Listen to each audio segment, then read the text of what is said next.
네트워크 관리사 2급 자격증 특강 진행하겠습니다. NOS, 운영체제와 관련된 내용이죠. 인터넷 기반 서비스, 사용자 관리 서비스, 시스템 운영 관리, 그리고 리눅스와 관련된 기본적인 사항을 함께 학습하시겠습니다. 네트워크 관리사 2급 자격증 특강 시작하겠습니다. 이번 회차에서 살펴볼 내용은요, NOS라고 되어 있는데요. 기본적으로 운영체제, 그 다음에 운영체제 위에서 동작하는 서비스들, 관련된 내용들로 구성되어 있습니다. 전체적으로 인터넷 기반 서비스, 사용자를 관리하는 서비스, 그다음에 시스템 운영 관리 부분, 그다음에 리눅스, 또 리눅스의 중요한 코맨드들 이런 방식으로 되어 있습니다. 아마도 예를 들면은 리눅스 마스터 2급과 같은 자격증을 공부하셨거나 취득하신 분들은 조금 더 유리할 수 있고요. 그렇지 않은 경우에는 다소 또 생소한 용어들 혹은 많은 명령어들 때문에 암기할 게 좀 많거나 어려움이 느껴질 수 있는 그런 부분이기도 합니다. 또한 윈도우즈 같은 경우에는요. 윈도우 서버 2016 버전 이렇게 우리가 평소에 잘 사용하지 않는 그 버전 윈도우이긴 하지만 서버 버전을 이용하기 때문에 몇 가지 UI나 기능들이 또 낯설 수도 있습니다. 따라서 이번 회차의 경우도 상당히 많은 부분 익숙한 상황이 아니라 그러면 암기가 필요한 부분이 좀 많이 있으니까 좀 주의하셔서 하나하나의 키워드와 암기 요소들을 살펴봐 주시면 좋겠습니다. 관련 내용 진행하겠습니다. 먼저 웹 관련 서비스입니다. 우리한테 익숙하기도 하고 가장 중요한 서비스 중에 하나이죠. 웹 관련 서비스. 먼저 구조와 동작 방식 이런 내용들을 정리하면 좋겠는데요. 웹 관련 서비스 구조의 특징, 웹 클라이언트, 웹 서버, 와스, 웹 어플리케이션 서버라고도 합니다. 그 다음에 DB 서버 등으로 구성되어 있습니다. 그러니까 웹이라고 해서 단순히 웹 서버 하나로만 구성되어 있다기보다는 일반적으로 로직, 서버 단에서 동작해야 되는 기능을 수행하는 웹 어플리케이션 서버, 그 다음에 데이터를 관리하는 데이터베이스 서버가 함께 쌍을 이루어서 전체적으로 웹 관련 서비스, 웹 기반 서비스를 구성하고 있다는 거죠. 당연히 웹 서버 기본적으로 물론 포트를 변경해서 사용하는 경우도 있지만 웹 서버는 기본적으로 80번 포트, HTTP 프로토콜을 이용하는 80번 포트를 기본으로 하고 있고요. 물론 HTTPS 443 포트도 사용을 합니다. 그러니까 암호화된 채널을 통해서 안전하게 데이터를 전송하고 사용하겠다는 거죠. HTTPS 443 포트입니다. 일반적으로 웹서버는 여기 잠깐 예로 적어놨듯이 아파치 웹서버를 사용하기도 하고요. 또 엔지닉스라는 서버를 사용하기도 합니다. 뿐만 아니라 우리가 직접 개발을 해서 개발자들이 개발을 해서 웹서버를 구현하고 필요한 기능들을 제공하기도 하지요. 또 와스 서버라고 불리는 요 웹 어플리케이션 서버는요. 우리 오픈 소스로 봤을 때 일반적으로 톰캣이라고 불리는 부분이 또 많이 사용되고 있습니다. 톰캣. 톰캣을 사용하는 이유, 웹 어플리케이션 서버를 사용하는 이유는요. 기본적으로 사용자가 요청한 기능들, 동적인 웹, 요청에 따라서 변경된 내용, 요청에 따라서 계산해서 제공해야 될 그런 콘텐츠를 만들 때에 사용하기도 하고요. 그런 것들을 효과적으로 지원하기 위해서 사용하기도 하고요. 더불어서 자바와 같은 언어 있잖아요. 프로그램 언어로 만들어진 웹의 로직 서비스 부분은요. 톰캣과 같은 어플리케이션 서버를 통해 가지고 그 기능을 실행을 해야 됩니다. 그러니까 이런 톰캣과 같은 어플리케이션 서버가 없다면 자바 등으로 만들어진 로직이 실행될 수 없다라는 거죠. 데이터베이스는 당연히 데이터를 정합성 있고 문제없이 잘 관리하게 사용하는 거고요. 참고로 톰캣 같은 경우에는요. 기본 포트를 또 8080 포트를 사용하기도 합니다. 근데 요거는 이제 기본이라는 거고 변경돼서 사용할 수도 있는 거죠. 그 다음에 HTTP 프로토콜과 URL을 기반으로 상호 연동한다고 되어 있습니다. 그 얘기는 이쪽에 웹 브라우저가 있습니다. 클라이언트죠. 일상적으로 우리가 웹 브라우저라고도 할 수 있고요. 혹은 꼭 웹 브라우저만 웹을 사용하는 클라이언트가 되는 건 아닙니다. 우리가 많이 사용하는 모바일 앱 같은 경우에도 클라이언트가 될 수 있습니다. 내부적으로 웹 기반 프로토콜인 HTTP 프로토콜을 이용해서 그쵸? 요청을 하기도 하고 get과 포스트 이러한 메소드를 이용을 해서 요청을 하기도 하고요. 그 처리에 대해서 응답을 해가지고 또 사용하기도 하는 거죠. 뿐만 아니라 URL, 서버에 있는 특정한 자원들을, 기능들을 지정해서 요청할 때 사용하는 방식이죠. 이렇게 웹 기반 표준 프로토콜, 웹 기반 표준 기술들을 아울러 가지고 사용함으로써 웹 관련 서비스가 구성되는 겁니다. 자, 여기 정리된 내용입니다. 웹 클라이언트의 요청과 웹 서버의 응답으로 구성된 표준 규약을 이용한다. HTTP 프로토콜을 이용한다는 거죠. 헤더의 주요 정보를 담고 응답 코드를 확인한다. 그 응답 코드로 결과를 확인한다.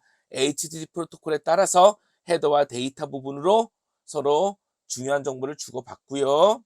요청 메소드, 방금 이야기드린 포스트와 get과 같은 요청 메소드를 통해서 웹 클라이언트는 웹 서버한테 필요한 정보를 요청하고 처리 결과를 응답 코드와 함께 웹 브라우저한테 제공을 해준다는 겁니다. 응답을 한다는 거죠. 이와 같은 구조로 되어 있다는 거 확인하고 그 다음 또 살펴보도록 하겠습니다. 이제 또 네트워크 기반 서비스의 대표적인 것 중에 하나로요. 인증 관련 서비스가 있습니다. 인증 관련 서비스는 일반적으로 우리가 많이 익숙하지 않을 수도 있습니다. 왜냐하면 주로 관리 요소, 좀 더 편리하게 사용자 계정과 권한을 관리하자라는 취지로 쓰는 거기 때문에 그러니까 앞서 살펴본 웹 기반 서비스보다는 우리한테 조금 생소할 수도 있죠. 하지만 중요한 키워드들이 있으니까 체크해 주시면 좋겠습니다. 먼저 용어를 좀 정해 보도록 하겠습니다. 인증이라는 용어와 인가라는 용어가 있습니다. 개념을 살펴보겠습니다. 인증, authentication이라고 하고요. 시스템을 사용하는 클라이언트, 사용자가 등록된 사용자인지 확인하는 겁니다. 우리 일반적으로 아이디와 패스워드를 이용을 해서 서버에 로그인을 합니다. 이런 얘기를 하죠. 그게 인증인 겁니다. 등록된 사용자인지 우리 시스템에 접속해도 되는 사용자인지 이거를 확인하는 것을 인증이라고 한다는 거죠. 이것과 대비해서 인가, authorization이라는 용어가 있습니다. 인가는 뭐냐면요. 자, 인가된이라기보다는 이렇게 표현하는 게 더 좋겠네요. 인증을 된, 인증한, 그쵸? 인증된 클라이언트 사용자에게 권한을 부여하고 확인하는 겁니다. 자, 인증 뭐라고 그랬죠? 시스템을 사용하는 클라이언트, 등록된 사용자인지를 확인하는 과정, 아이디 패스워드로 로그인하는 과정, 이걸 인증이라고 하면요. 그렇게 인증된, 즉 로그인한 사용자가 어떠한 서비스와 어떠한 자원을 사용할 수 있는지 그 권한 여부를 확인하는 거, 그 권한 여부를 부여해서 활동할 수 있게 해주는 과정, 이것을 인가라고 합니다. 인증은 일반적으로 이루어지겠지만 인가는 그 사용자의 권한에 따라서 다른 레벨로 허용이 되겠죠. 따라서 인증과 인가 조금 헷갈릴 수 있는 용어니까 이 기회에 체크해 주시면 좋겠습니다. 이제 인증과 관련된 대표적인 서비스를 보겠습니다. 인증과 관련 서비스가 등장하게 된 배경을 이해하면 조금 더 좋을 것 같은데요. 이해하는 데 도움이 될 것 같은데요. 만약에 우리가 여러 개의 호스트를 관리합니다. 많은 사용자를 관리합니다. 한두 명이야 해당 호스트에 가서 아이디 패스워드도 등록하고 사용자를 관리해주면 되겠지만 만약에 큰 회사라고 하면 이렇게 관리해야 될 대상이 100명, 1000명 막 이렇게 되고 그 관리 정책 또한 바뀔 수 있다고 가정을 하면 관리하기가 굉장히 어려울 겁니다. 이럴 경우 중앙에서 이렇게 인증을 관리하는 시스템을 두고 중앙 집중적으로 관리하게 되면 조금 더 편리하고 즉 각각을 관리하는 것보다는 조금 더 편리할 수도 있고 또 하나 여러 개의 정책을 적용하는데 조금 더 유리하고 유연할 수 있겠죠. 그래서 인증 관련 서비스를 쓰는 겁니다. 대표적인 인증 관련 서비스로요. NIS라는 서비스가 있고요. LDAP이라는 서비스가 있습니다. 키워드를 보겠습니다. NIS, Sun이라는 회사가 개발한 서비스고요. 내부적으로 RPC를 이용합니다. 리모트 프로시저 콜을 이용합니다. RPC라는 특히 이제 리눅스에서 많이 사용하는 서비스인데요. RPC라는 그 원격으로 명령을 수행할 수 있는 그러한 어떤 기능이 있는데요. 그것을 이용합니다. 그러면 NIS를 이용하면 어떤 기능을 사용할 수 있느냐? 호스트명, 사용자 이름, 사용자 암호 등을 검색하고 관리할 수 있습니다. 뿐만 아니라 로그인하는 서비스에 있어서 예를 들면 텔넷, 삼바, SSH와 같은 로그인하는 서비스에서의 사용자 인증도 사용자를 인증하는 과정에서도 활용될 수 있습니다. 텔넷, 원격으로 접속해서 명령을 주고받을 수 있는 그러한 서비스. 삼바, 파일과 디렉토리를 공유해 줄 수 있는 서비스. SSH, 원격으로 접속해서 안전하게 암호화된 방식으로 데이터와 명령을 주고받을 수 있는 서비스. 이런 것들이 되겠습니다. 자, LDAP이 있습니다. LDAP 많이 사용을 합니다. LDAP의 키워드는요, 디렉터리 서비스입니다. 디렉터리 서비스. 여기 보시면요, LDAP의 약자 중에 디렉터리 액세스 프로토콜이 들어가 있습니다. 경량화된, 라이트웨이트, 경량화된 디렉터리 액세스 프로토콜이라고도 얘기합니다. 그래서 디렉터리 서비스를 조회하고 수정하는 TCP 기반의 응용 프로토콜 및 관련 서비스입니다. 디렉터리, 계층 구조로 되어 있다는 거죠. 정보를 계층 구조로 만들어 놓고 조회하고 수정할 수 있다는 겁니다. 이러한 LDAP 서비스 서버에는요, 여러 개의 엔트리가 트리 구조로 되어 있고, 각 엔트리는 그 어떤 속성으로, 여러 개의 속성으로 구성되어 있습니다. 여러 개의 속성으로 구성되어 있습니다. 다수의 속성 값은요, 이름과 값의 형식을 갖습니다. 예를 들면, 도시명은 서울, 이름은 크리스, 이런 식으로 되어 있다는 겁니다. 또, 유명한 게 있는데요. 마이크로소프트사에서는요, 액티브 디렉토리라는 인증과 관련된 그러한 서비스를 제공하고 있는데요. 이게 LDAP을 기반으로 하고 있습니다. 역시 디렉토리라는 이름이 들어가서 연관돼서 기억해 주시면 더 좋겠죠. 자, 이러한 내용들 키워드로 기억해 주시면 좋겠습니다. 이제 파일 관련 서비스를 보겠습니다. 네트워크를 이용을 해서 네트워크를 기반으로 혹은 네트워크 기반으로 동작하는 서비스를 이용해서 파일과 디렉토리 등을 공유할 수 있다는 겁니다. 먼저 대표적으로 삼바가 있습니다. 삼바. 네, 삼바라는 서비스가 있는데요. 리눅스와 윈도우 간에, 자, 리눅스 머신이 있고 윈도우 머신이 있다고 하면 데이터와 디렉터리를 교환할 수 있습니다. 그러니까 데이터, 즉 이렇게 얘기할게요. 디렉터리와 파일을 공유할 수 있습니다. 데이터라기보다는 파일이 조금 더 우리한테 익숙할 수 있겠죠. 디렉터리와 파일을 서로 원격으로 공유할 수 있는데요. 그것뿐만 아니라 프린터, USB 등도 공유할 수 있습니다. 실은 프린터나 USB나 운영체제의 관점에서 보면 파일과 비슷한 방식으로 파일처럼 관리가 되거든요. 따라서 삼바는 윈도우와 리눅스 간에, 리눅스와 윈도우 간에 디렉터리, 파일, 프린터, USB, 장치 등을 공유하는 데 사용할 수 있다라고 기억해 주시면 좋겠습니다. 또한 내부적으로 네트워크 프로토콜도 이용하지만 기본적으로 이런 것들을 사용하기 위해서는 소프트웨어가 필요하잖아요. 일반적으로 오픈소스 GPL 기반의 자유 소프트웨어를 이용한다라고 되어 있습니다. 일반적으로 그렇다는 겁니다.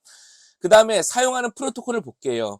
실제적으로 파일과 프린터를 공유하고 데이터를 주고받기 위한 TCP/IP 기반의 SMB, 서버 메시지 블록 프로토콜을 이용하고요. 그 다음에 또 재밌게도 원래대로 따지면 상대방의 IP를 알아야 연결도 하고 서로 통신을 할 수 있잖아요. 근데 IP 주소 대신에 컴퓨터를 이용을 해서 컴퓨터 이름, 그러니까 예를 들면 마이 컴퓨터 이런 식의 컴퓨터 이름이 있습니다. 컴퓨터 이름을 이용해서 상대방을 발견하고 또 연결할 수 있는 그런 기능이 있습니다. 이것을 윈스라고 합니다. 윈도우즈 인터넷 네임 서비스. 이런 것들도 함께 사용한다는 거죠. 굉장히 유용한 그런 서비스가 되겠죠. 그리고 이렇게 그 파일과 디렉터리를 공유하는 서비스가 편리하고 점점 사용이 활성화가 됐겠죠. 많은 사람들이 사용하겠죠. 따라서 이것을 인터넷까지 확장해서 원거리에서도 한번 공유해보자.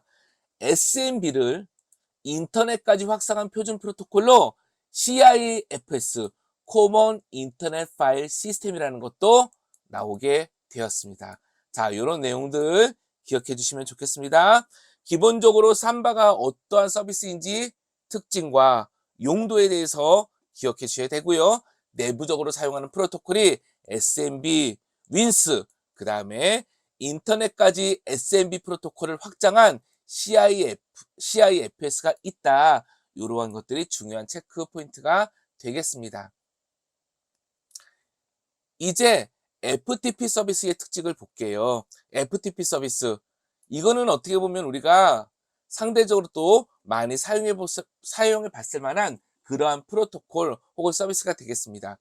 파일 트랜스포트 프로토콜이에요.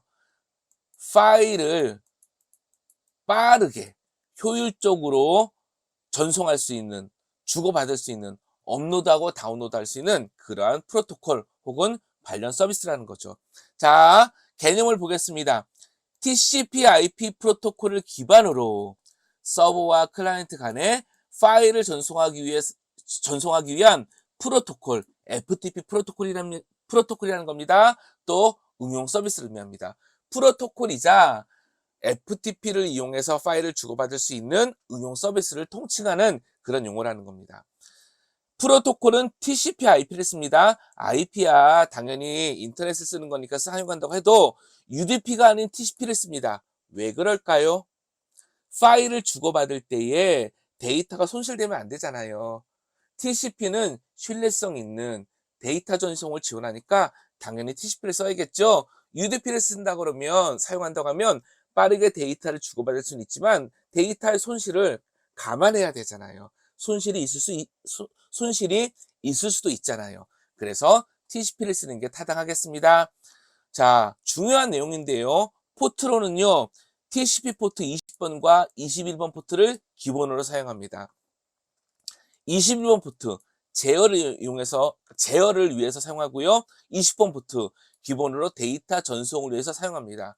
그러니까 FTP는요, 두 개의 포트를 이용해서 연결을 두 개 하는 거예요. 왜냐하면 아이디 패스워드로 로그인하는 것과 같은 제어는요, 21번 포트를 통해서 이루어지고요. 반면 데이터는 빠르게 중간에 인터럽트 없이 빠르게 주고받는 게 좋잖아요. 그래서 별도의 데이터 통신을 위한 채널, 즉 접속, 인터넷 접속 또는 TCP/IP 접속을 한다라는 겁니다. 그런데 또 중요한 암기사항이 하나가 있습니다. FTP는요, 액티브 모드와 패시브 모드가 있습니다. 액티브 모드, 패시브 모드 무엇이냐면요. 일단은 액티브 모드를 기본으로 생각해 보겠습니다. 우리가 앞서 FTP는 21번과 20번 포트, 20번 포트와 21번 포트를 이용한다고 했습니다. 그리고 20번 포트는 데이터 포트라고 했어요. 이것을 그림으로 그려보면 이렇게 되겠습니다. 여기 이렇게 서버가 있고요. 여기 이렇게 클라이언트가 있습니다. 그쵸? 당연히 서버는 21번 포트를 열고 기다릴 겁니다. 그러면 클라이언트가 21번 포트로 이렇게 연결을 해서 아이디 패스워드와 같은 로그인을 하는 겁니다. 그러면서 클라이언트가 서버한테 포트 번호 하나를 알려줍니다. 예를 들면 그 포트 번호가 4, 5, 6, 7이라는 포트 번호라고 해볼게요. 그러고 나서 클라이언트가 이 포트 번호를 열고 접속을 기다립니다. 그러니까 클라이언트도 마치 서버처럼 포트를 하나 열고 기다린다는 거예요. 그리고 이 포트 번호를 서버한테 알려줍니다. 그러면 어떤 일이 생기냐면요. 서버가 앞서서 이야기한 20번 포트를 소스 포트로 해서 클라이언트가 알려준 4567 포트로 이렇게 연결을 해갑니다. 무엇을 위해서? 데이터 전송을 위해서. 연결 방향이 클라이언트가 서버로 나가는 방향이 있지만 서버가 클라이언트로 들어오는 방향이 있죠? 이렇게 이루어지는 게 액티브 모드가 되겠습니다. 액티브 모드, 고려사항이 있습니다. 만약에 서버와 클라이언트 사이에, 자, 우리는 클라이언트를 사용한다고 가정을 하고요. 방화벽이 있다면, 방화벽, 포트 번호 등을 이용을 해서 접속을 제어하는 보안 솔루션입니다. 방화벽이 있다고 하고, 하필이면 그 방화벽이 기본으로 우리가 뭐 기본이라기보다는 사용하기로 한 4, 5, 6, 7번 포트를 블록하고 있다면, 막고 있다면, 서버가 클라이언트한테 접속해서 들어올 수 없겠지요. 즉, 방화벽이 있는 경우에는요, 일반적으로 액티브 모드로 사용하기가 조금 어렵고 문제가 될 수 있습니다. 이럴 경우에는요, 주로 21번 포트를 이용한 제어, 아이디 패스워드 로그인까지는 이루어지지만 데이터 포트가 열리지 않아서 통신할 수 없는 그런 부분이 발생할 수 있습니다. 이러한 것들에 대한 대응으로 또는 상대적인 방법으로 패시브 모드가 나왔습니다. 패시브 모드를 살펴보면요, 마찬가지로 여기 서버와 여기 클라이언트가 있다고 해보겠습니다. 당연히 21번 포트에게 클라이언트는 접속을 할 겁니다. 그러면서 아이디 패스워드 로그인 하겠죠. 그러한 가운데 나는 패시브 모드로 사용할 거다라는 신호를 줍니다. 그러면 서버가 이제 어떻게 하냐면요, 1024 이후에 포트 하나를 엽니다. 그래서 1025번 포트라고 하겠습니다. 1025번 포트를 하나 열고요. 나는 1025번 포트를 열고 있다라는 그 정보를 클라이언트한테 주게 됩니다. 이렇게 주게 됩니다. 그러면 클라이언트는 어떻게 되냐면요, 1025번 포트라는 것을 알게 되잖아요. 그럼 클라이언트가 1025번 포트로 이렇게 데이터 전송을 해서 연결을 합니다. 연결 방향이 모두 클라이언트에서 서버 방향으로 나가고 있는 거잖아요. 따라서 방화벽 등의 제한을 상대적으로 덜 받을 수 있는 겁니다. 이와 같이 모든 연결 방향이 클라이언트에서 서버 방향으로 되어 있는 것, 이것이 패시브 모드가 되겠습니다. 키워드로 암기가 필요한 부분이 데이터 포트로 서버에서 1024 이후의 포트를 이용한다는 거죠. 웰로운 포트가 아닌 그 이후의 포트를 이용한다는 겁니다. 이 1024 이후의 포트를 이용하고 클라이언트가 서버로 데이터 채널을 연결한다. 데이터 통신을 위한 그 연결을 한다. 이렇게 체크해 주시면 좋겠습니다. 따라서 패시브 모드는 엄밀히 말하면 20번 포트와는 관계가 없다고도 볼 수 있겠죠. 따라서 이런 부분이 다소 헷갈릴 수 있는데, 그럼에도 불구하고 일반적으로 FTP는 21번을 이용한 제어, 즉 TCP 21번 포트를 이용한 제어, TCP 20번 포트를 이용한 데이터 통신, 이렇게 이야기합니다. 상황에 따라서 헷갈리지 아니하시도록 잘 체크해 주시기를 부탁드리겠습니다. 이제 뭐 동작 배경과 구조, 활용, 이런 것들을 조금 더 잘 설명드려야 될 내용들은 얼추 정리가 됐습니다. 이제 이후로는요, 키워드 중심으로 암기 요소들, 그 다음에 기억해야 될 내용들을 조금 더 빠르게 살펴보겠습니다. 이메일 관련 서비스, 이메일은 우리가 많이 사용하는 거죠. 예를 들면 user at sacu.ac.kr과 같이 아이디와 at 메일 서비스명, 메일 서버명 형식의 메일 주소를 이용해서 인터넷을 통해 전자메일, 이메일을 주고받을 수 있는 서비스, 이게 이메일 서비스죠. 관련된 프로토콜이 우리는 중요하겠죠. SMTP, POP3, IMAP 이런 프로토콜을 사용합니다. SMTP 가장 중요하고 기본이 되는 프로토콜인데요. 심플 메일 트랜스퍼 프로토콜입니다. 이메일을 전송하기 위한 프로토콜이고요. 이메일을 실제적으로 전달하기 위한 프로토콜이라는 겁니다. TCP 25번 포트를 이용합니다. POP3 이메일 수신과 관련된 내용인데요. TCP 110번 포트를 이용을 하고요. 메일 서버에, 받는 사람도 그 받는 사람이 사용하는 메일단의 서버가 있을 거란 말이에요. 받는 메일 서버. 거기에 도착한 메일을 수신할 수 있는 프로토콜입니다. 다만 팝3의 특징은 수신한 메일을 서버에서 삭제합니다. 만약에 예를 들면 좀 과장해서 1기가짜리 메일을 받았다고 하면 1기가의 메일을 쭉 끌어와서 확인할 수 있고 서버에서 삭제된다는 겁니다. 따라서 만약에 모바일이나 이런 환경이라고 하면 메일을 확인하기 위해서 모든 데이터를 다운받아야 한다는 그런 부담도 있을 수 있겠죠. 물론 이거를 팝3의 기본 기능이라기보다는 서비스적으로 보완해서 좀 더 사용을 편리하게 해주는 부분도 있을 수 있습니다. 예를 들면 서버에 메일을 삭제하지 않고 남겨놓거나 이런 것들이 서비스적으로 구현은 가능합니다. 하지만 기본적으로 팝3의 특징은 메일을 수신하고 서버에서 삭제한다. 그런 어떤 특징을 갖고 있습니다. 이와 상대적으로 아이맙이 있습니다. TCP143 포트를 이용하고요. 메일을 다 끌어오지 않고 헤더와 중요한 정보만 먼저 가져와서 내가 어떤 메일을 수신했는지를 먼저 볼 수도 있고요. 그 다음에 데이터를 가져올 때에 서버에서 메일을 삭제하지 않고 남겨놓을 수 있는 특징도 있습니다. 이러한 프로토콜들을 사용해서 우리는 이메일 서비스를 이용하는 거지요. 이제 기타 서비스로 그룹핑을 해서 여러 가지 인터넷 기반 서비스를 빠르게 살펴보겠습니다. 먼저 DNS예요. 도메인 네임 시스템이라고 하고요. 도메인 이름과 IP 주소를 상호 변환하고 관련된 레코드를 DNS 레코드를 관리하는 그런 서비스입니다. 예를 들면 A 타입, IP 버전 4 주소, A 타입, IP 버전 6 주소 이런 내용들을 관리한다는 거죠. 리눅스에서는요. 바인드라는 서비스 프로그램을 이용합니다. 그 다음에 바인드 서비스라는 프로그램을 이용하고요. 데몬 있죠, 데몬. 실제 동작하는 그 프로그램 네임드, 네임하고 D가 붙습니다. 이런 데몬 이름을 사용합니다. 이런 거 물어볼 수 있겠지요. 자, 이제 가상화 서비스가 있습니다. 가상화 서비스라는 거는요, 기본적으로 물리적인 자원, 하드웨어를 논리적으로 나누어서 사용하거나 하나의 자원 있죠. 하나의 자원을 논리적으로 분할해서 사용하거나 여러 개의 자원을 하나의 자원처럼 논리적으로 통합해서 사용할 수 있는 기술들 이런 것들을 보통 총칭합니다. 없는데 있는 것처럼 쓰겠다라는 거죠. 자, 가상화라는 개념은 이 정도만 우리가 기억해도 될 것 같은데요. 가상화에서요. 리눅스를 기반으로 했을 때에 KVM과 XEM, 보통 젠이라고도 하는데 이 두 가지로 보통 서비스를 구분해서 이야기를 합니다. KVM은요. 인텔 CPU가 지원하는 VTX와 AMD V를 기반으로 동작하고 있고요. CPU의 전가상화를 지원합니다. 전가상화를 지원한다. 이게 키워드예요. 전가상화를 지원한다. 이게 키워드고요.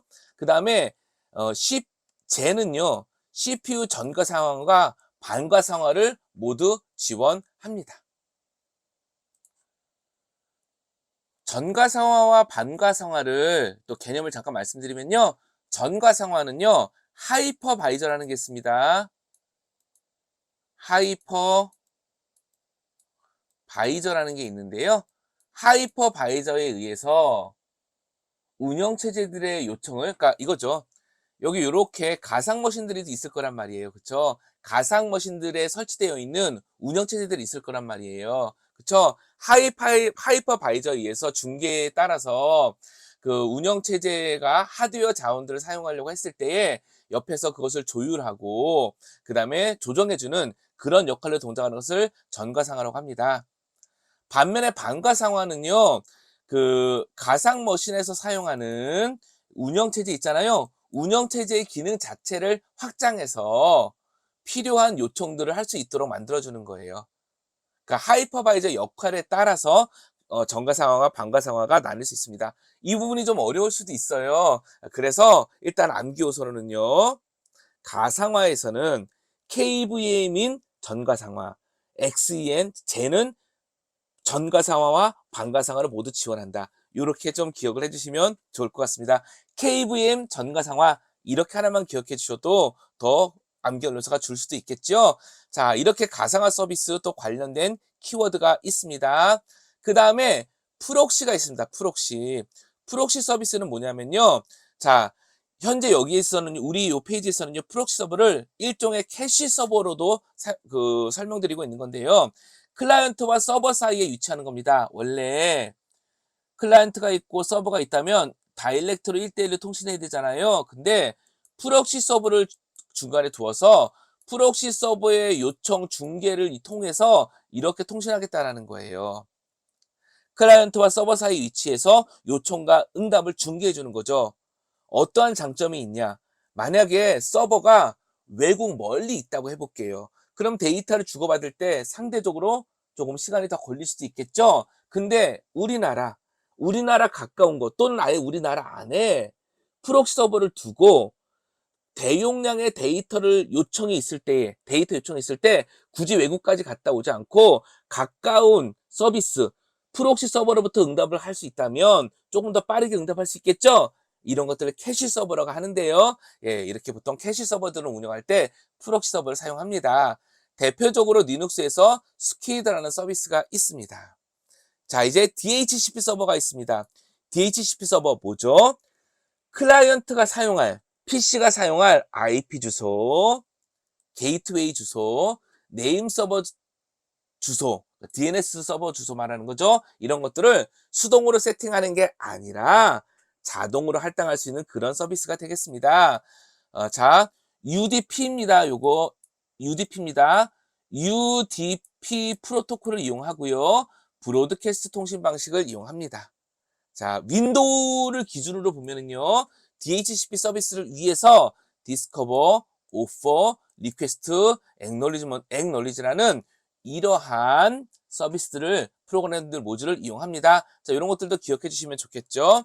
자, 그 다음에 VNC 서버가 있습니다. VNC 서버.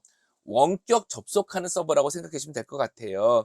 원격으로 접속해서 키보드, 마우스, 이러한 그 조작을 주고받을 수도 있고요. 원격으로 화면도 볼 수 있는 거죠. 자, 내부적으로요. 비트맵 이미지 기반 뭐냐면 상대방 모니터를 봐야 되잖아요. 이미지 데이터가 왔다 갔다 한다는 거예요. 그때 사용하는 프로토콜이 리모트 프레임 버퍼라는 겁니다. 이런 것들을 이용을 해서 원격 컴퓨터에 접속하고 사용을 하는 겁니다. 그리고 대표적인 프로그램으로 타이거 VNC 서버 또는 타이거 VNC 클라이언트 이런 것들을 사용한다고 합니다. NTP 서비스가 있습니다. NTP 서비스 시간을 동기화해주는 서비스예요. UDP 128번 포트를 쓰고요. NTP 서비스를 사용할 수 있습니다. 자, 아울러서요. 윈도우 서버와 관련해서는 하이퍼-V, 윈도우즈 컨테이너, SDN 이런 용어들이 함께 얘기가 됩니다. 엄밀히 말하면 좀 SDN은 조금 다른 관점이기도 한데요. 간략히 말씀드리면요. 하이퍼V는 윈도우즈 운영체제가 제공하는 가상 솔루션 있잖아요. 가상 머신을 설치 사용할 수 있는 그러한 기능이라고 생각하시면 될 것 같습니다. 당연히 하드웨어 가상화를 지원해 주겠죠.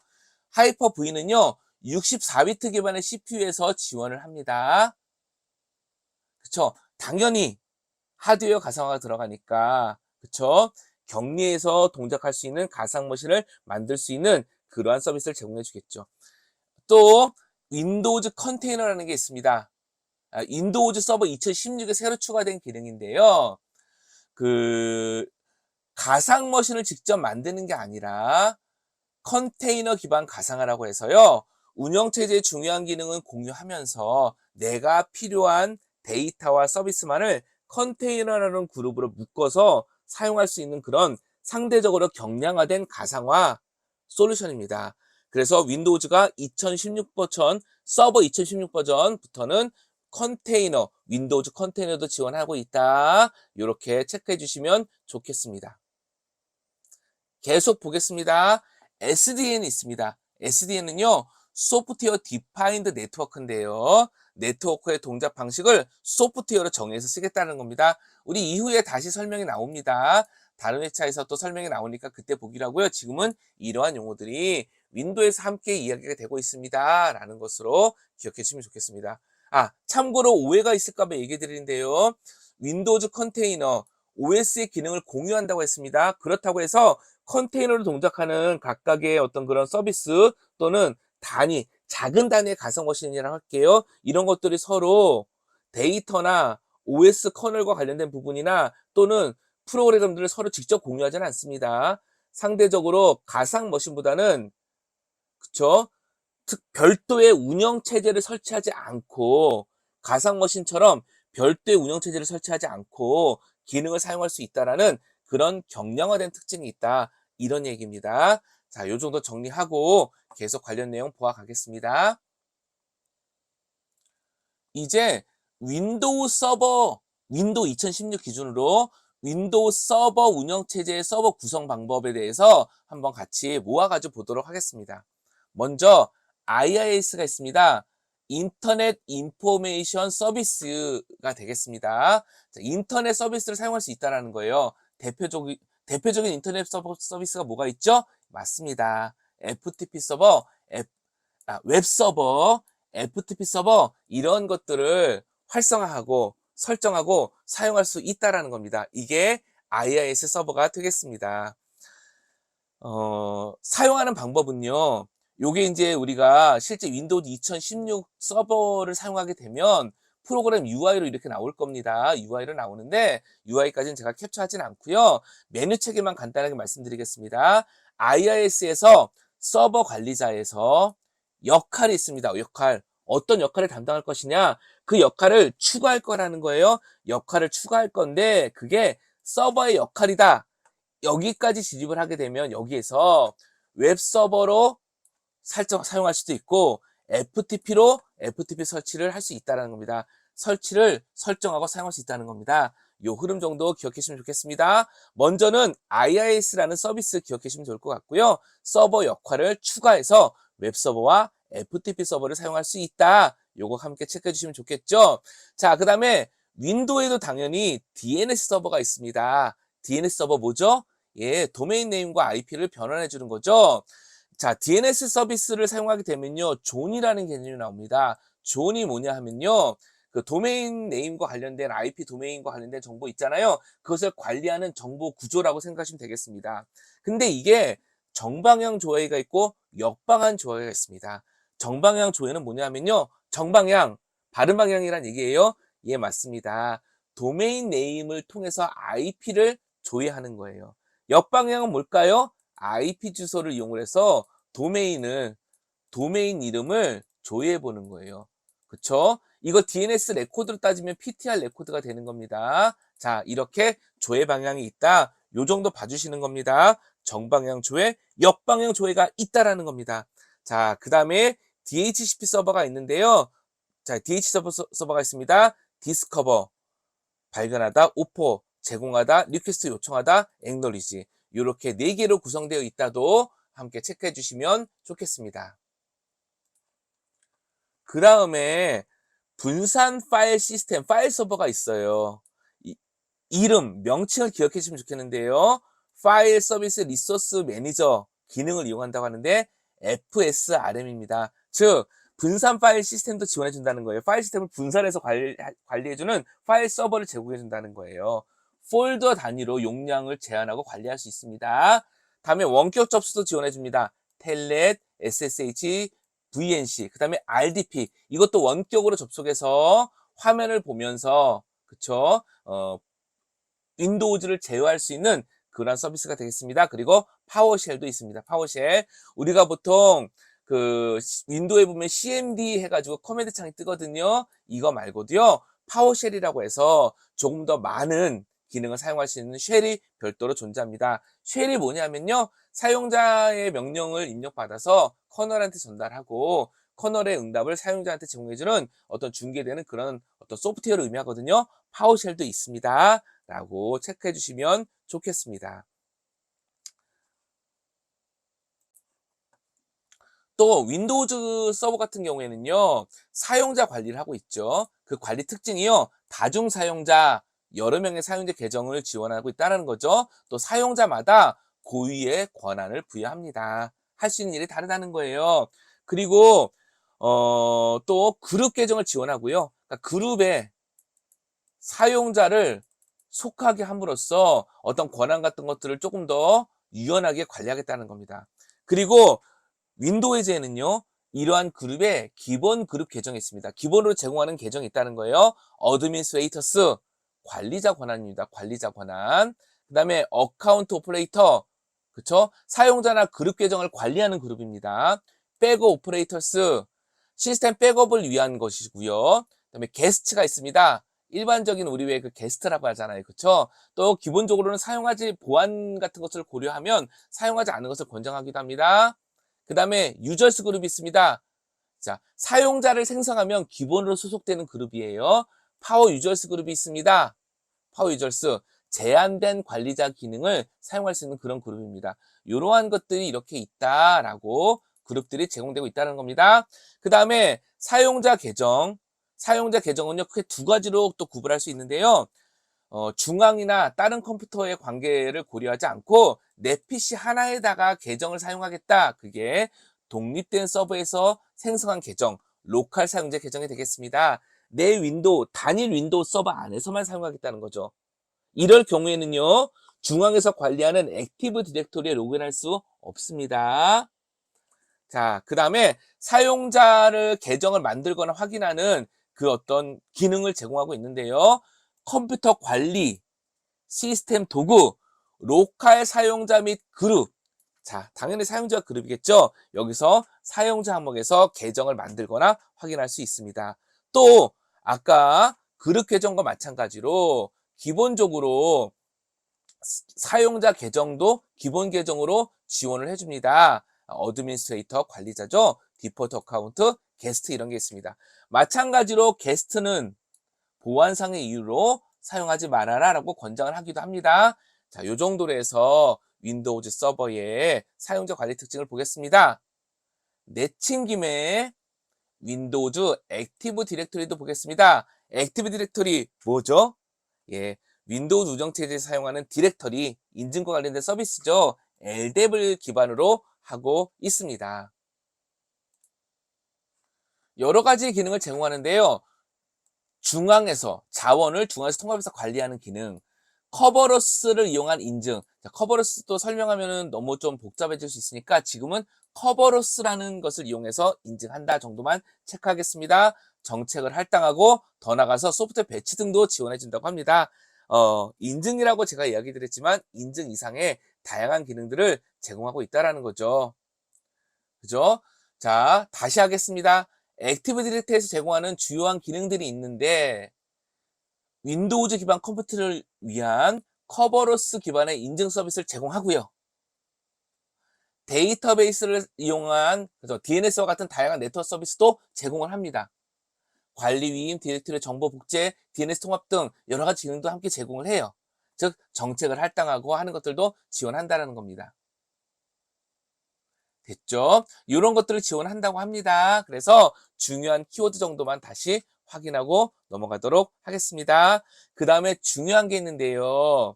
윈도우 서버 2016 있죠? 윈도우 서버 2016 기반으로 해서 PAM, 플러거블 오텐티케이션 모듈의 약자이거든요. PAM 기반으로 보안성을 향상시킬 수 있습니다.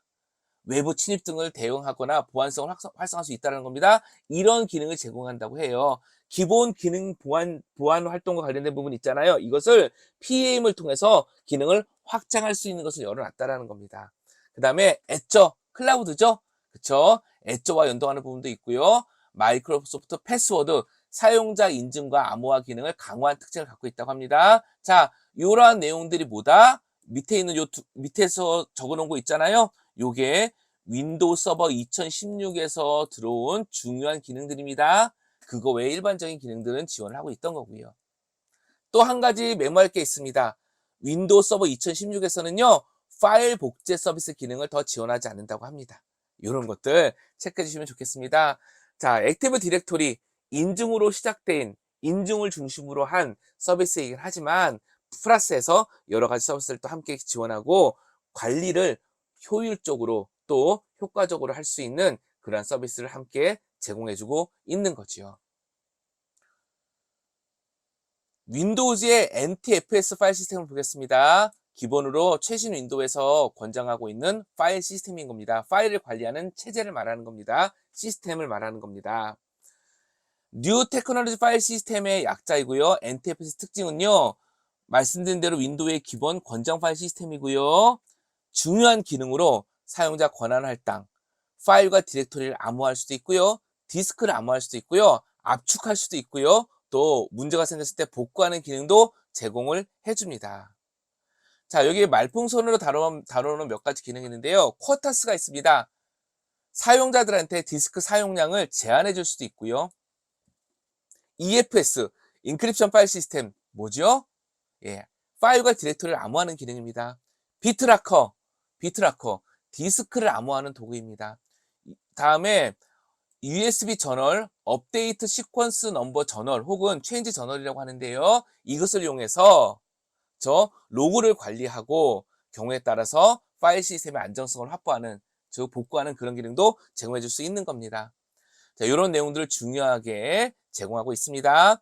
그 다음에 NTFS는 권한도 사용자보다 권한을 할당할 수 있다고 그랬잖아요. 모든 권한, 수정, 읽기 및 실행, 폴더 내용 보기, 읽기 실행, 총 6개의 권한을 지정할 수 있습니다. 어찌 보면은 읽어보시면 당연한 내용이잖아요. 근데 6개의 권한을 이렇게 나누어서 지정할 수 있다. 이런 것들 이제 확인해 주시면 좋겠습니다. 그리고 이러한 권한을 운영하는 규칙이 있는데요. 접근 권한 누적입니다. 이건 뭐냐면요. 사용자한테 권한을 계속 부여하게 되면 그 권한이 누적된다는 겁니다. 계속해서 새로운 권한으로 대체하는 게 아니라 권한을 계속 부여하게 되면, 그쵸? 예를 들면 사용자가 여러 그룹에 속하게 만들었어요. 그러면 그 권한을 누적했을 수 있다는 겁니다. 그 다음에 접근 권한은 파일 접근 권한이 있고 폴더 접근 권한이 있을 텐데, 파일 접근 권한이 더 높은 우선순위다. 그 다음에 허용보다는 거부가 더 우선순위가 높다. 이런 것들 체크해 주시면 좋겠습니다.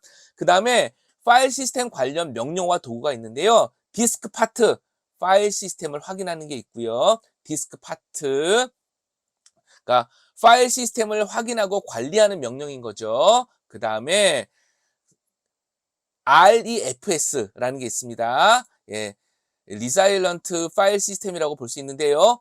복원 파일 시스템입니다. 파일을 복원할 수 있는 그런 시스템이 되겠습니다. 자, 윈도우즈 서버 2012부터 도입됐다고 되어 있고요. 윈도우즈 10에도 포함되어 있다고 합니다. 이런 것들이 있다 정도 체크해 주시면 좋겠습니다. 우리가 이번 회차를 시작하기 서두에서 말씀드렸기도 했지만 생소한 게 많이 나오기도 하고요. 대부분 또 암기 요소로 들어가기도 합니다. 따라서 계속 반복해서 좀 읽어주시고 하면서 확인해 주시면 좋겠습니다. 우리가 윈도우즈 운영체제를 가지고, 특히 윈도우 서버 2016과 같은 운영체제를 가지고 실제 활용하고 제어하고 관리하는 경험은 상대적으로 많지 않을 수 있잖아요. 그래서 이러한 특징들이 있다는 것을 좀 반복해서 읽어주시면서 익숙해 주시고 중요한 내용들은 또 암기해 주시고 하는 것들이 필요하다 하겠습니다. 윈도우의 시스템 운영과 관련해서는요, 이벤트 뷰어라는 게 있습니다. 이벤트 뷰어. 우리가 일반적으로 로그 파일이라고 하면은요, 보통 텍스트 파일로 이루어지는 경우가 많이 있는데요. 윈도우즈 같은 경우에는요, 별도의 로그를 관리하고요, 이벤트 뷰어라는 프로그램을 통해서 확인하게 되어 있습니다. 이벤트 뷰어, 시스템의 로그를 확인하고 관리하는데요. 자, 키워드만 보겠습니다. 전용 로그, 시스템 전체의 이벤트를 저장하고 있는 로그, 전용 로그. 전역이 있다 그러면 상대 개념이 있겠습니다. 예, 맞습니다. 응용 프로그램 혹은 서비스 로그가 있는 거죠. 단일 응용 프로그램 혹은 구성 요소, 단일 구성 요소의 이벤트 로그를 저장하고 있습니다. 예를 들면 응용 프로그램, 보안, 설정, 시스템 이러한 것들이 있다라는 겁니다. 또 파워쉘이 있습니다. 앞서 잠깐 이야기 드렸던 건데요. 명령 실행과 스크립트 작성을 지원하는 확장된 명령어 쉘이 있습니다. 또 RDS라고 해가지고요. 윈도우즈 디플로이먼트 서비스입니다. 배포예요. 윈도우즈 이미지, 운영체제 이미지 자체를 관리하고 시스템에 배포할 수 있는 그러한 서비스가 되겠습니다. 뿐만 아니라 장애를 조치하는 기능이 있고요. 클러스터가 있습니다. 장애 조치 클러스터. 그게 뭐냐면요. 하나가 망가져도 윈도우 운영체제들이 여러 개의 서비스 군을 이루고 있다고 하면 하나가 망가져도 잘못돼도 전체 서비스는 잘 돼야 된다. 이런 개념이 있고요. 또 하나 여러 개의 서비스를 함께 동작시켜서 성능을 높이자 이런 게 있습니다. 그래서 장애에 대한 조치 또 클러스터 이렇게 함께 용어를 사용하고 있는 거죠. 가용성을 확보합니다. 가용성이라는 건 뭐냐면요. 사용자들이 서비스를 요청할 때 그 서비스를 잘 제공해 줄 수 있어야 한다. 그런 특징입니다. 롤링 업데이트. 이건 뭐냐면요. 전체 시스템을 운영하면서 단계별로 서비스를 배포하고 업데이트 해 나간다는 겁니다. 클라우드 위트니스. 얘는 뭐냐면요. 이거죠. 클라우드를 모니터하겠다는 겁니다. 그러한 것들, 서비스를 모니터링하는 것을 바꿔 말해서 상태 관리하고 상태를 모니터링하는 것을 다른 말로 헬스 서비스라고도 합니다. 자, 요 정도 내용 살펴보겠습니다. 참고로 윈도우즈의 클라우드는요, 기본적으로 마이크로 서비스, 애저 클라우드를 기본으로 하고 있습니다. 자, 요 정도 내용 보도록 하겠습니다. 이제 윈도우에서 사용하는 특히 네트워크와 관련된 몇몇 명령어들을 볼 건데요.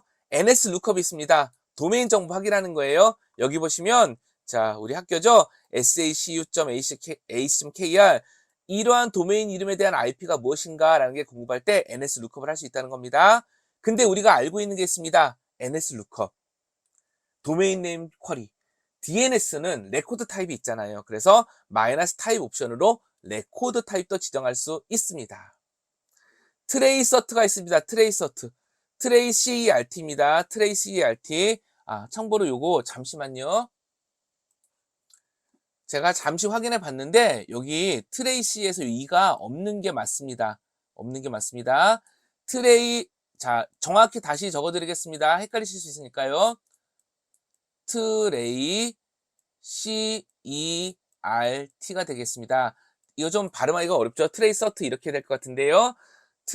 TRACERT 명령인 겁니다. 목적지까지 라우팅 경로를 확인해 줍니다. 이거 무슨 말이냐면요. 이렇게 생각하시면 될 것 같아요.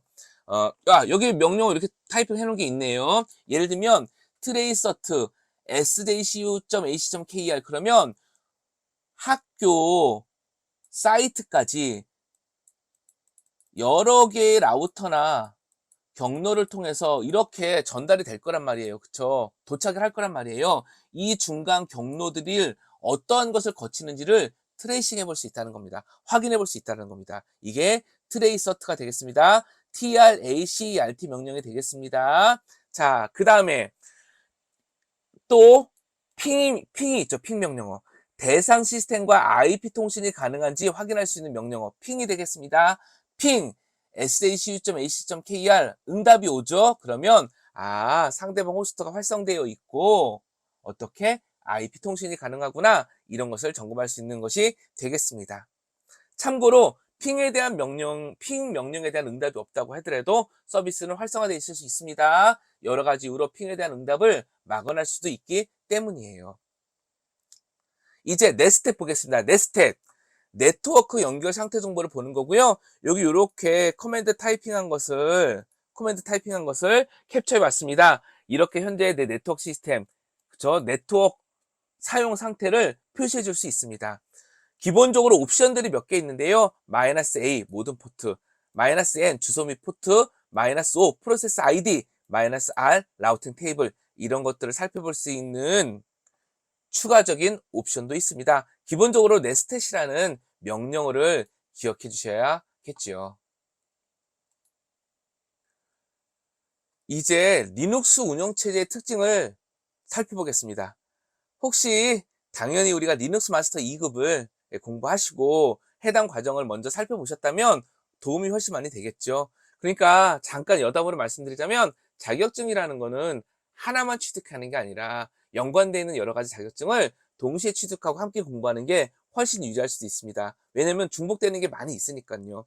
따라서 이번 리눅스는요, 또 설명하려고 하면 굉장히 많은 내용들이 필요하니까 간결하게 필요한 내용들을 점검해보고요. 또 리눅스 마스터도 함께 살펴봐 주시기를 부탁드리겠습니다. 참고로 윈도우즈 같은 경우에는 이번 차수에서 조금 더 많이 설명드렸습니다. 왜냐하면 또 별도로 다루는 과정이 많지 않기 때문에. 자, 리눅스 주요 디렉토리의 특징. 리눅스는 당연히 디렉토리부터 이해하는 게 중요할 수 있겠죠. 루트부터 해가지고요, 빈까지 있습니다. 자, 요 내용들 다 읽지 않겠습니다. 다 읽지 않을 테니까 살펴봐 주시고 어떠한 특징이 있구나 봐주시면 좋겠습니다. 대표적인 것만 찍어보자면요. PROC 폴더가 있습니다. PROC 폴더. 시스템 정보 또는 실행되고 있는 프로세스 이런 정보들을 관리하는 어떻게 보면 임시의 가상의 폴더가 되겠습니다. 즉 리부팅하게 되면 내용이 바뀌고 실제로는 없는 그런 내용들인데 시스템의 운영과 관리를 위해서 만들어진 폴더 또는 그 안에 파일들이라는 겁니다. 그 파일들이 프로세스 실행 정보, 시스템 정보 이런 걸 담고 있다는 거죠. 빈 폴더, 기본적인 명령어가 저장된, 그러니까 리눅스에 사용할 수 있는 명령어들이 있는데 여러 가지 기본적인 명령어들이 저장되어 있는 그런 폴더가 되겠습니다. 그 다음에 DV부터 이렇게 VAR까지 폴더까지 있습니다. DV 장치, ETC 이거 중요한 폴더입니다. ETC 시스템 환경 설정, 설정, 환경 설정 파일, 또 서비스들의 환경 설정 파일을 담고 있는 디렉토리가 되겠습니다. 루트 또 중요하지요. 관리자 루트의 홈 디렉토리입니다. 일반적으로 홈 디렉토리는 홈이라는 폴더에 계정명으로 되어 있는 서브 폴더를 이용하게 되어 있어요. 근데 루트는 조금 더 중요하고 특별하니까 ROT, 루트라는 홈 디렉토리를 별도로 줍니다. 또 중요한 폴더가 VAR 폴더입니다. 가변 자료 저장 디렉토리라고 했는데요. 이것보다 로그 파일, 그 다음에 메일, 그 다음에 필요에 따라 서비스를 사용하는 데이터 파일, 이런 것들을 관리하고 저장하고 있는 디렉토리다라고 기억해 주시면 좋겠습니다. 또 TMP, MNT, Lost 플러스 Found가 있습니다. TMP 뭘까요? 임시 파일을 관리하는 곳이에요. 그리고 TMP 얘기가 나오면은요, 조금 내용적으로 좀 너무 깊이 들어가는 감도 없지 않지만 스티키 비트가 있습니다. 스티키 비트가 설정되어 있어가지고요, 파일의 소유자와, 그쵸? 파일의 소유자와 루트는 모든 권한이 있으니까요. 파일의 소유자와 루트만 그 파일을 지울 수 있는 특징이 있습니다. 다른 사람들은 읽을 수는 있고요. 자, MNT가 있습니다. 마운트 할 때 사용하는 폴더이고요. 로스트 플러스 파운드, 결함이 있는 파일에 대한 정보가 저장돼 있다. 즉, 복구와 관리를 위한 폴더라고 생각해 주시면 좋겠습니다. 이제 리눅스 파일 권한 관리입니다. 무척 중요한 거죠. 리눅스 파일 권한 관리. 리눅스는요, 모든 파일, 디렉토리까지 포함해서 모든 파일의 접근 권한, 어떠한 권한으로 그 파일을 사용할 수 있냐, 그 디렉토리를 사용할 수 있냐, 이것을 설정하고요, 소유권도 관리를 합니다. 권한이라는 거는요, 사용자나 그룹이 해당 파일을 어떻게 사용할 수 있는지를 설정하는 거예요. 예를 들면은요, 여기 ls-al 파일 목록에 무엇이 있는지를 전체 내용을 보여달라고 하게 되면은요, 이렇게 나오는데, 참고로 D로 시작하면은 디렉토리입니다. D로 시작하면 디렉토리예요. 앞부분이 D로 시작하면 디렉토리입니다. 점과 점점도 디렉토리라는 거예요. 점은 현재 내 폴더, 점점은 상위 폴더가 되겠습니다. 자, 여기 보시면요, list.sh라는 파일을 볼게요. rwx, r-x, r-x로 되어 있죠? 소유자는 루트고요. 그룹도 루트라는 겁니다. 루트라는 그룹이라는 거예요. 소유자인 루트는 R 읽을 수 있고 W 쓸 수도 있고 수정할 수도 있고 X 실행할 수 있다는 얘기인 겁니다. 루트 그룹은 R 읽을 수 있는데 마이너스죠? 기록 쓸 수는 없고 X 실행할 수 있다는 겁니다. 루트 소유자나 루트 그룹이 아닌 일반적인 사용자는 읽을 수 있고 R, 그 다음에 쓸 수는 없으며 실행할 수 있다, 그런 의미인 겁니다. 이렇게 소유권을 관리한다라는 겁니다. 자, ls-al로 확인할 수 있는 거는요, 이렇게 파일 유형과 접근 권한, 파일 연결 개수, 소유자, 소유 그룹 크기, 그 다음에 마지막 변경 시간, 파일명, 이런 것들을 확인할 수 있습니다. 이제 리눅스 명령어들을 잔뜩 모아놨습니다. 역시 리눅스 마스터를 학습하시면 도움이 될 거고요. 이제 그룹핑을 해가지고 주요 명령어 정도만 확인해 볼게요. 주요 명령어 정도만 간단하게 확인한다고 해서 중요하지 않다, 이런 얘기보다는 너무 방대하기 때문에 오히려 리눅스 마스터를 함께 공부해 주시는 것이 훨씬 유리하다, 이렇게 이야기를 드리는 겁니다. 파일과 디렉터리를 관리할 수 있습니다. pwd, 현재 내가 어디에 있는지 위치 보는 거, cd, 디렉토리 바꾸는 거, mkdir, 디렉토리를 만드는 거, rmdir, 삭제하는 거. 근데 rmdir은요, 디렉토리 내에 파일이 존재하면, 즉 비어있지 않으면 삭제가 안 됩니다. 반면 rm은 파일을 삭제할 수 있고요, rm에 -r 옵션을 주게 되면 디렉토리를 삭제할 수 있는데 디렉토리 안에 파일이 있어도 함께 다 삭제하는 특징이 있습니다. 자, cp 파일 복사하는 거죠. find 여러 가지 설정 조건에 따라서 파일을 검색할 수 있습니다.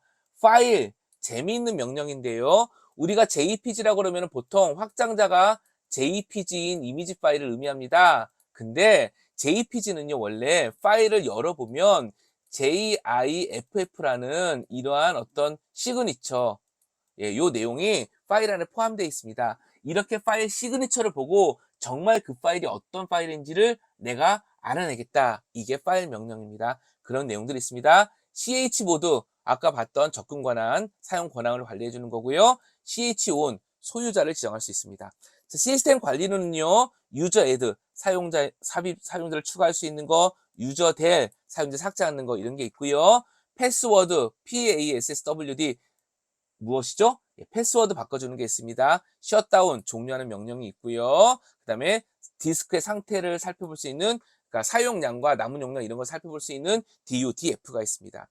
프로세서 관련해서는요, 실행 중인 프로세스를 볼 수 있는 PS, 시스템 전체의 상태를 시스템 전체의 운영 상태와 동작 중인 프로세스, 프로그램들을 살펴볼 수 있는 탑, 이런 게 있습니다. 프로세스한테 이벤트, 시그널을 줄 수 있는 킬 명령이 있는데요. 보통 아무런 옵션을 주지 않으면 프로세스를 종료시키는 그런 시그널을 주기 때문에 킬은 일반적으로 프로세스를 종료하는 명령어다. 이렇게도 이야기하고 있습니다. 프로세스의 실행 우선순위를 바꿀 수 있는 라이스 명령이 있습니다.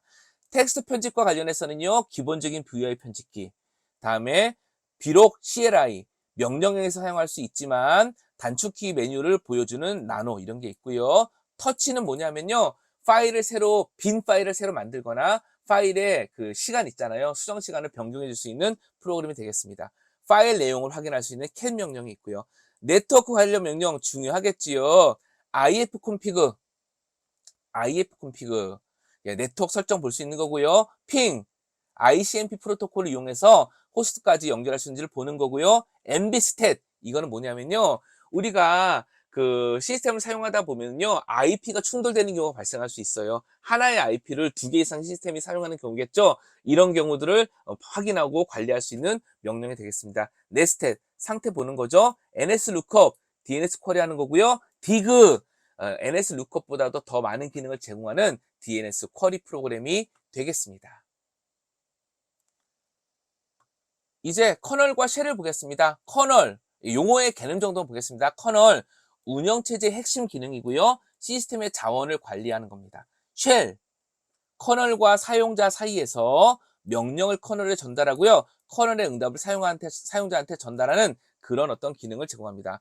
일반적으로 쉘은요, 프로그램이에요. 그러다 보니까 기본 쉘은 SH, 배쉬 쉘, C 쉘 등이 있습니다. 최근에는 배쉬 쉘을 좀 많이 사용하죠. 자, 그 다음에 리눅스 부트로더가 있습니다. 부트로더. 부트로더는 그러니까 그 운영체제가 부팅할 때 있잖아요. 부팅할 때 그 운영체제를 어떻게 부팅해야 될지, 어떤 운영체제를 부팅할지 그런 것들을 관리하는 그 기능 또는 프로그램이라고 생각하시면 되겠습니다. 야, 두 가지만 딱 외울 건데요. 에로가 있고요. 그 다음에 그룹이 있다라는 거 기억해 주시면 좋겠습니다. 자, 에로와 그룹이 있는데요. 에로는요, 리눅스 로더의 약자예요. 그래서 전통적으로 사용했던 부분이고요. 근데 최근에는 그룹, GRUB라는 그룹이라는 것을 더 많이 선호하고 있는데, 그게 멀티부팅을 지원합니다. 멀티부팅은 뭐냐면요, 여러 개의 운영체제를 설치하고 그 중에 하나를 선택해서 부팅할 수 있는 기능이에요. 자, 이제 리눅스 로고 관리를 보겠습니다. 리눅스 로고 관리예요. 기본적으로 리눅스 로고는요, var 폴더 밑에 로고 폴더에 저장이 되고요. 이 로고가요, 텍스트 형식으로 저장되는 게 있습니다. 인증, 데몬, 부팅, 커널 로고, 시스템 로고 등, 또는 아파치 웹서버 같은 서비스 로고들이 일반적으로 텍스트 형식으로 저장됩니다. 그런데 요거보다 조금 더 중요한 게 있는데, 텍스트 형식이 아니라 바이너리 형식으로 저장되는 것들이 있어요. 바이너리 형식은 뭐냐면요, 일상적으로 텍스트가 아니기 때문에 그냥은 볼 수 없고 전용 프로그램, 연관된 프로그램을만 봐야 된다는 겁니다. 그게 UTMP, WTMP, BTMP입니다. 요거 A도 잘못 들어갔네요. BTMP, 그 다음에 라스트 로그, PACCT, 보통 팩트라고도 하는데 이게 있습니다. 어떤 특징이 있냐면요, 각각 UTMP, 현재 로그인한 정보, 사용자의 현재 로그인 정보를 보여주고 로그인 정보를 기록하고 있는 거고요. 당연히 관련된 명령이 있겠죠. 예를 들면 w, who 이런 명령들을 이용합니다. w라는 명령이 있는 거예요. 그러니까. 자, wtmp 성공한 로그인과 로그아웃 시스템 재부팅 정보를 담고 있습니다. 그래서 wtmp는요. last라는 명령으로 확인할 수 있습니다. btmp 실패한 로그 정보기입니다. 내 시스템에 사람들이 로그인을 시도했는데 실패한 거예요. 주로 이상한 로그인 하려고, 그러니까 주로 권한이 없는 사용자들이 로그인하는 시도를 하게 될 때 그 기록이 남겠죠. 보안성을 확보할 때 유리하겠습니다. BTMP. 자, BTMP는 무엇으로 확인하느냐? last b라는 명령으로 확인을 합니다. 자, last 로그가 있습니다. 가장 최근 로그인한 정보고요. 명령어는 똑같습니다. last 로그라는 명령어로 이용을 합니다. 자, PACCT 뭐냐면요. 시스템에 로그인한 사용자가 수행한 프로그램 정보를 기록하고 있습니다. 이러한 로그 시스템이 있다라는 거, 중요한 로그 파일들이 있다라는 거, 관련된 명령이 있다라는 거, 이런 내용들 살펴봐 주시면 좋겠습니다.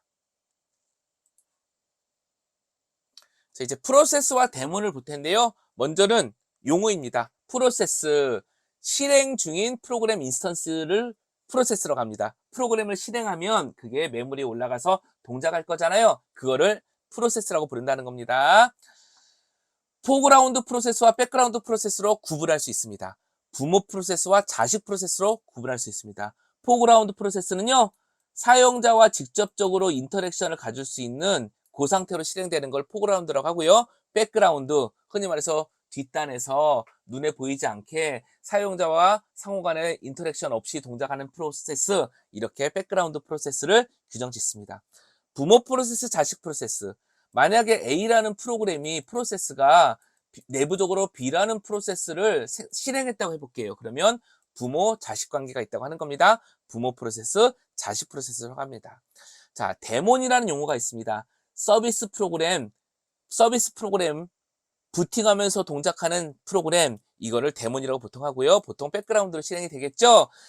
대표적인 데몬이 이렇게 있는데요. 역시 특징만 보면은요. 주기적인 작업을 실행할 수 있고 관리하는 크론. DHCPD 뭘까요? 예, DHCP 서버인 겁니다. HTTPD, HTTP, 일반적으로 아파치 웹서버 데몬이 되겠습니다. 핑거, 사용자 정보를 확인할 수 있는 서비스. IMAP, 뭐죠? IMAP 얘기했었지요. 네임드-D, 뭐죠? DNS 데몬이었어. NFS, 파일 시스템, 네트워크 파일 시스템을 사용할 수 있는 겁니다. 됐죠? 라우트-D, 라우팅 데몬 프로그램입니다. 샌드메일, SMTP, 메일을 전송할 수 있는 프로그램이죠. SMB, 삼바 데몬입니다. SSHD, SSH, 뭐죠? 암호화된 통신을 통해서 데이터와 명령을 안전하게 주고받겠다. 그 데몬이 되겠습니다. 시스로그, 로그를 관리하는 서비스가 되겠죠. 자, 이런 내용들까지 살펴봤습니다. 여기까지 해서 리눅스의 주요 특징과 또 여러 가지 서비스의 명칭들도 살펴보았습니다. 이번 회차는 좀 내용이 많았어요. 윈도우즈, 또 리눅스의 전체적인 특징, 그 다음에 서비스, 이런 구조들을 함께 살펴보려고 하다 보니 내용이 많았습니다. 상대적으로 암기할 요소가 많이 있다라고 이야기 드리고요. 특히 리눅스 마스터와 같은 다른 자격증도 함께 병행하시면 더 효율이 좋겠다라고 의견을 드리면서 마무리 짓겠습니다. 감사합니다.